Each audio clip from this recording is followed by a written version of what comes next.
السلام عليكم. عايز تلعب كرة جميلة وممتعة للعين؟ العب السهل. النهارده النادي الاهلي قدم مباراة عظيمة وقدر يكسب برباعية مقابل هدف في اول مباراة من دوري المجموعات في دوري ابطال افريقيا، وبكده نقدر نقول ان احنا مع يستروب على الطريق الصحيح. اسمع على محمد ويلا بينا. شوط اول وشوط تاني امتياز من يستروب ولاعيبة النادي الاهلي، وقدرنا نكسب برباعية مقابل هدف، هدفين لتريزيجيه وهدف لمحمد شريف وهدف للعائد بقوة امام عاشور، وضيعنا فرص كتير وكمان لينا كرة في العارضة لتريزيجيه. وخليني ابدا بالكينج يستروب. يستروب النهارده قدم اداء عظيم يليق بالنادي الاهلي وجماهيره والسكواد اللي موجود حاليا. اولا الراجل رجع الثقه لكذا لاعب زي بن شرقي وتريزيجيه، وكمان عمل ثنائيه عظيمه اللي هي ثنائيه مروان وديانج في نص الملعب عشان خاطر تغطي مشكله الدفاع عندك، وكمان اول مدير فني يقدر يستخدم ويستغل امكانيات ديانج في نص الملعب. شفنا كمان ميزه جديده النهارده في الراجل الا وهي انه بيذاكر الخصم كويس جدا علشان يعرف نقاط القوه والضعف عند الخصم، وهي دي الركيزه الاساسيه، وبعد كده انت بتبني عليها خطتك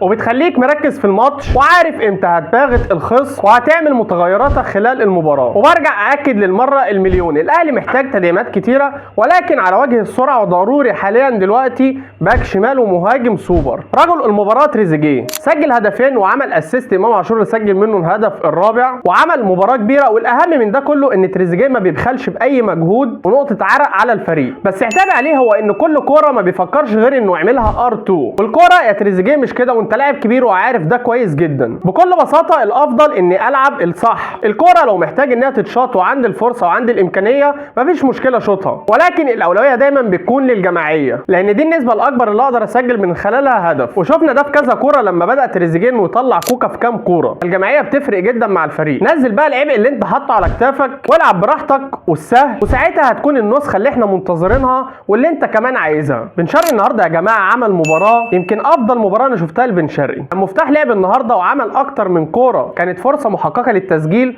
وعمل اسيست الهدف لمحمد شريف. وكمان بص على الخريطه الحراريه دي، بن شرقي ما شاء الله كان شبه موجود في كل حته في الملعب. مبسوط جدا بفضل الله من رجوع امام عاشور، وربنا كرمه كمان النهارده وسجل هدف. امام يا جماعه هيفرق معانا كتير جدا. مصطفى شوبير ما شاء الله عليه نزل في اخر الدقيقه مع المنتخب في اخر ماتش ولعب ضربات الجزاء، وقدرنا بسببه ان احنا نفوز بالماتش. والنهارده كمان بياكد ده بعد نزوله وصد كورتين بنسبه كبيره كانوا اهداف. ما شاء الله عليه بيشتغل على نفسه كويس جدا، وفعلا في الفتره دي يستحق انه يكون الحارس الاساسي للنادي الاهلي. برغم الفوز الكبير النهارده لكن كان عاجبني جدا حارس شبيبه القبائل محمد حديد. الراجل بصراحه النهارده قدر انه يخرج بشبيبه القبائل من هزيمه كانت هتبقى كارثيه. ده كان فيديو النهارده. اعمل لايك للفيديو وسبسكرايب للقناه وفعل الجرس علشان يوصلك كل جديد. ما تنساش تدعي لاخواتنا في كل مكان. صلى على حبيبك النبي. سلام.